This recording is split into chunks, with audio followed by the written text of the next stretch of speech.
మీకోసం మీ వీర రమేష్ ఛానల్కు స్వాగతం.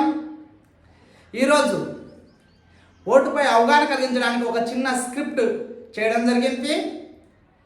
తాగుబోతుకు బాధ్యత గల ఒక పౌరునికి మధ్య సంభాషణలు చాలా ఇంట్రెస్ట్గా ఉండడం జరుగుతుంది.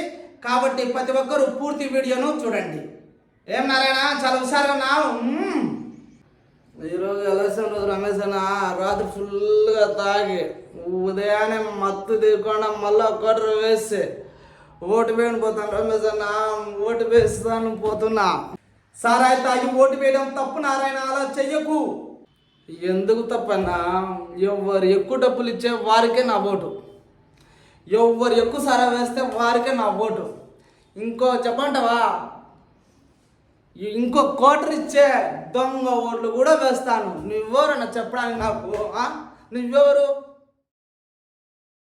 ఏం నారాయణ, 4 సంవత్సరాల తర్వాత మళ్ళా కనిపిస్తున్నావు.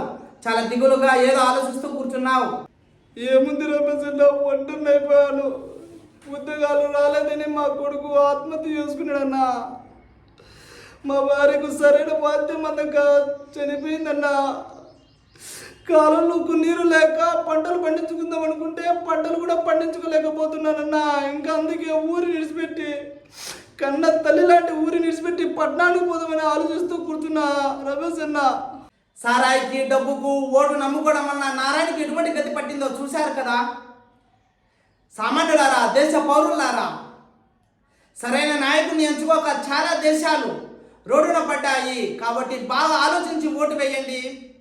సరైన నాయకుడిని ఎన్నుకోండి. దేశ భవిష్యత్తును కాపాడండి. మన భారతదేశం గొప్పగా ఉండాలి, ప్రపంచ దేశాల్లో మేటిగా ఉండాలి. భారత్ మాతాకి జై. ఈ వీడియో నచ్చితే మీరు లైక్ చేయండి, షేర్ చేయండి.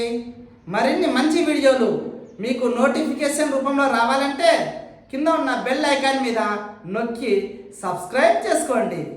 జై హింద్.